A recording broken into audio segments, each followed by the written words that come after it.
Hey everyone, welcome to today's edition of One Single Story, where each weekday we offer a brief lesson from a section of today's reading from the One Year Bible, and we examine some questions that extend our learning from the sermon on Sunday.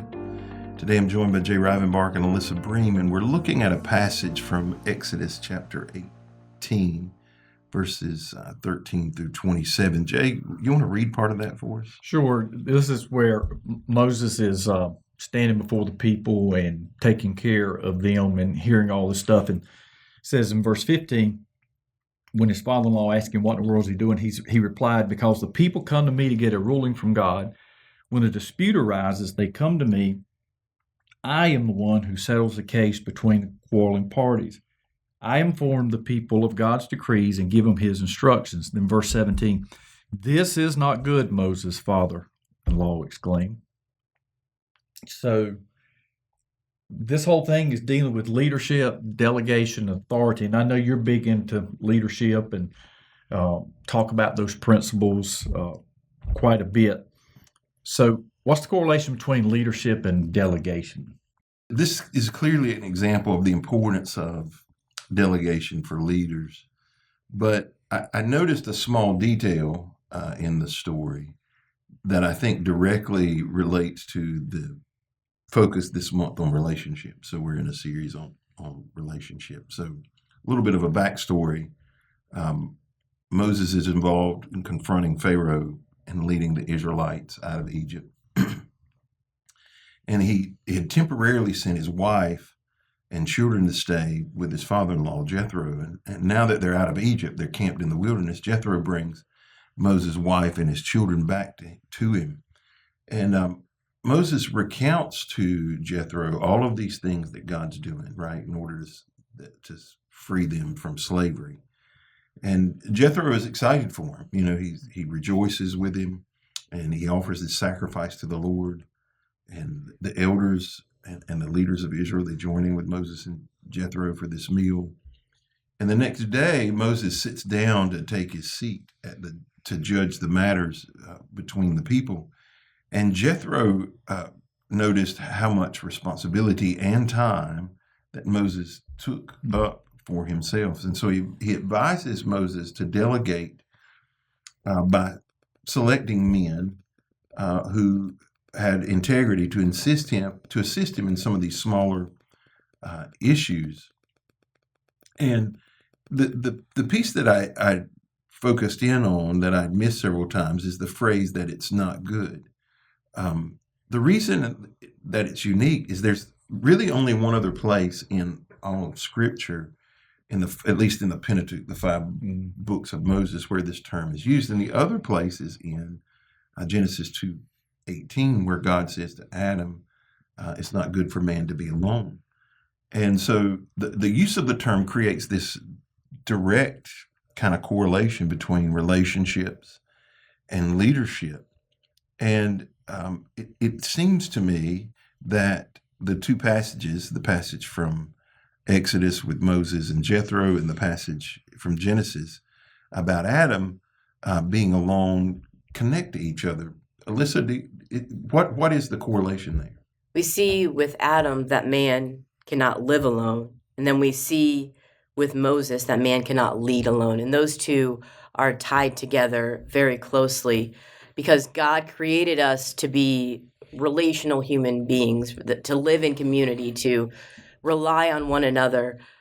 God himself is relational. We see that in the Father, Son, and Holy Spirit. There is a Trinity, and that's a huge part of the Trinity that we have to understand, is that there's relationship there, and we need that relationship too with others around us. Life is meant to be lived together. This is true for leading as well. Leading alone just puts you on an island, and it creates all sorts of problems. But when you have others around you, it creates support and strength. Leading alone is dangerous. Just like living alone is dangerous. You're isolated. So Jay, we live in a world that is more connected than it ever has been, right? Your ability to connect with people is significantly increased. But do you think isolation is still a problem in our society? Yeah, I personally think it's probably as bad or significant as it's ever been. You said more connection, but connection doesn't necessarily equal relationship. That's a whole different level of time and energy and investment. And if you read reports related to social media, more people connected, but relationships are less and less and less. Creates a lot of mental health issues as well. If you extrapolate that out and even look at numbers of suicides among certain groups, they seem to be the most connected to people, but have the fewest relationships. And so there's a lot of dangers to it. Yeah, I think when we're overly connected but not in actual relationship, it can cause a lot of problems. Like, even though I spend a lot of time with the church staff, there are times when I send a message on Slack and then I get one back and I will read it in the worst possible light. I'll send a message to Steve and he'll be like, yes. And I'll be like, oh man, he's mad at me. He's mad at me. Like, he doesn't want me to do this, but he's just going to let it go or whatever. And I mean, I don't think that that's probably the reality, but if I'm sending a message and I'm tired or it's, something that stressed me out and he's just like, yep, that's fine. He normally doesn't even say that's fine. He's just like, why or something, and so I think short as possible. I think that that isolation, if I would have a conversation with him about it, if I would have, popped into his office and been like, hey, is this okay? He'd be like, yeah, that's fine. And then I would be like, okay, and move on. But I think when we have that physical distance, it's hard when we're not face to face, but we have the illusion of connection. Yeah, illusion that's a good word, because we see enough surface for people. We make the assumption that we're in relationship, Mhm. And I hear people talk about, I'm friends with. Mm-hmm. And yeah, my definition of friend is completely different, right? I know they call them that on Facebook, but most of the people on Facebook that I'm connected to, I'm not friends with, right? I'm acquaintances with them. And there are all different levels. And I think the illusion is the problem. And then when the reality that we need somebody sets in, we don't understand why nobody is there for us. And often that'll spill out on places like social media. Nobody cares, and sometimes people post things just so that they can get responses. What is it? I didn't mean to laugh when you said, yeah, you hit the like button when they put that on there. which points out, though, because you can put some weird stuff on there. And some people do it even intentionally. Mm-hmm. People just like. Well, that is a form of connection. That's not necessarily relationship. Yeah. But don't stop doing it to the church's post, please. So should believers view relationships differently than unbelievers? And if so, explain, why those relationships should be different.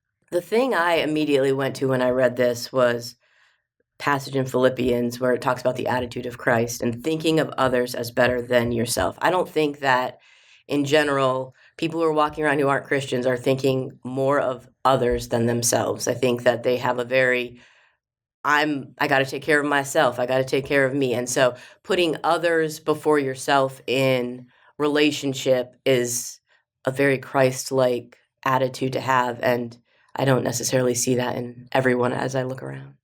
Yeah, I would agree with that. Obviously, God is a God of relationships, and if we are in relationship with Him, that it would stand to reason that we will work hard or deliberately, intentionally at being in relationship with other people.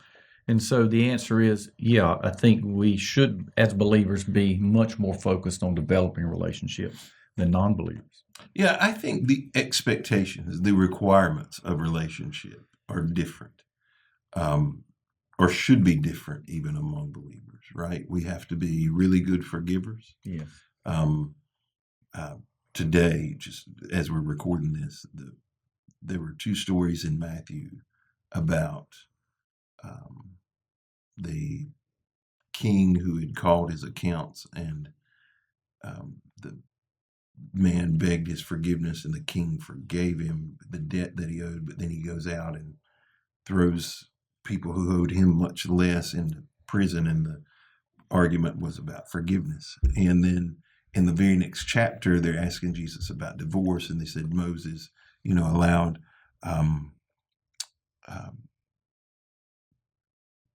divorce, and Jesus said Moses did it because of the hardness of your hearts. He doesn't address forgiveness there, but um, I, I believe the quote was attributed to Billy Graham's wife, Ruth, right? Her name was Ruth. Was her name Ruth Graham? That a successful marriage is the partnership of two really good forgivers. And, we live in a culture that today says, if you do something I dislike, it doesn't even have to be wrong because everybody has some different moral standard. But if you do something that is out of my bounds, I shouldn't talk to you, hang out with you, speak to you. But in Christianity, it should be different. That commitment to the relationship in spite of our differences, because the purpose of relationship for believers is that it's to help mold us into the image of Christ. And there are some things that we can only be molded into, when we persist in those relationships. So there are a lot of theories about leadership and community and where you lay in those relationships. But do you think it's crucial or important that people in leadership live in relationship with the people that they lead? And if so, why and how should that look? I think there are several advantages, and I would even say they're a necessity. If you're going to lead and be influential to other people and you're going to do it for a long period of time, relationships are essential. One, I think it builds trust. When people have relationship, you identify with each other. It's not us versus them. It is we together. And I think there's a level of trust that's established in relationships that doesn't come any other way. There's some things you can say and do to the people that you lead that you can influence them and that you can get them to come along, even if they don't necessarily understand all the little details, if you have some degree of relationship with them.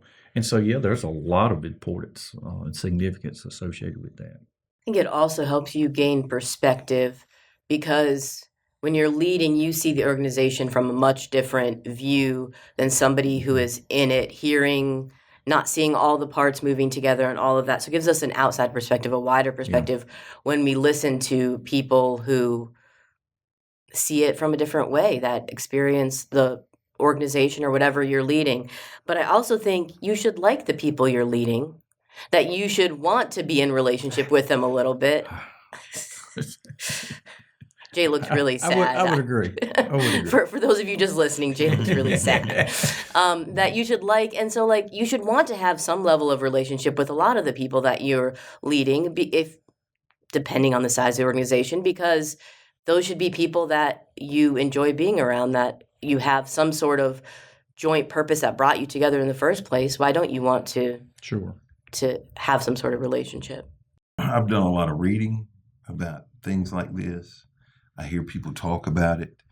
And there are so many theories. Like I knew a gentleman, and he believed this, like, you do not have personal relationships. He was a pastor in the church, right? You can't do it.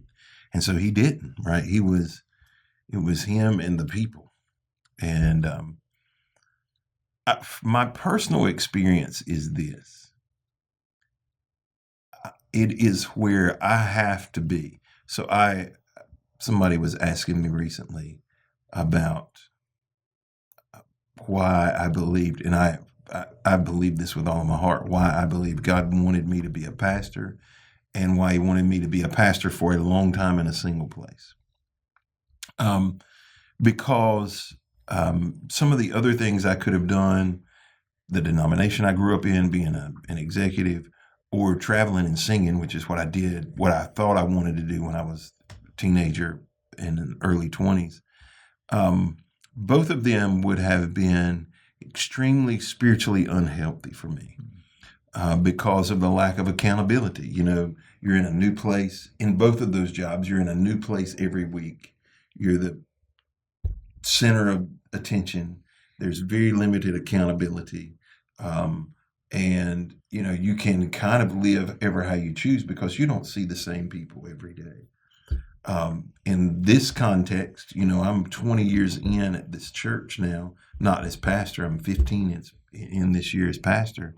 But there are, you can't hide but so many things over a 20-year period of time, And so either you have to learn to work those things out, right, in your own personal life and change and grow, or you eventually it splinters, either the organization splinters or your leadership splinters. And I am a firm believer that if you cannot be in relationship with the people that you if it's only a one-way street, if you isolate yourself, you're eventually going to find yourself compromised. I believe. I think you're going to eventually find yourself compromised. Yeah, at some level for sure. Right? Because your integrity's, you're gonna feel like you're separate and you have no obligation. If you're one of the people, you should be making decisions that are in the good of the whole, and not just individual, what is in your best interest. So, well, thank you for joining us today on this edition of One Single Story. We hope you'll be back with us tomorrow as we continue our conversation around our daily Bible reading from the One Year Bible.